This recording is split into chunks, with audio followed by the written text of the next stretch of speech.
সকালের সোনালি রোদ নিঝুম দ্বীপের খালের জলে পড়েছে এবং এই নদীর জলে খালের জলে যখন সকালের এই সোনা রোদ পড়ে তখন একটা অসাধারণ দৃশ্য তৈরি হয়। আর তখন যখন এই নৌকাগুলো খাল দিয়ে ছোট ছোট খাল দিয়ে নৌকাগুলো যখন চলে সেটি দেখতে কিন্তু আরও অসাধারণ লাগে।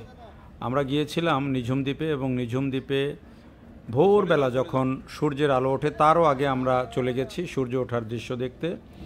এবং এই যে খাল কমলারচর এলাকার কমলারচর একটা আছে, কমলারচরের পাশেই এই খাল এবং সেই খালের মধ্যে দিয়ে যখন নৌকা আসছিল তখন কিন্তু একটা অসাধারণ পরিবেশ তৈরি হয়েছে। এবং আমরা যখন মানে নৌকায় চড়ে খালগুলো ভ্রমণ করছিলাম, বিভিন্ন ছোট ছোট খাল, বড় খাল বা নদী, তখন কিন্তু সকালবেলায় একটা অন্যরকম পরিবেশ, যে পরিবেশটা আসলে বর্ণনা করে বোঝানোর মতো নয়। চারিদিকে নিঝুম দ্বীপে যখন আপনি ভোরবেলায় ঘুরবেন আর দেখবেন চারিদিকের পরিবেশটা, তখন আপনার একটা অন্যরকম মনের মধ্যে একটা অন্যরকম ভালো লাগা কাজ করবে। একটা মনে হবে যেন একটা মায়াময় কিছু একটা আপনার সাথে আপনি একটা কিছু দেখছেন।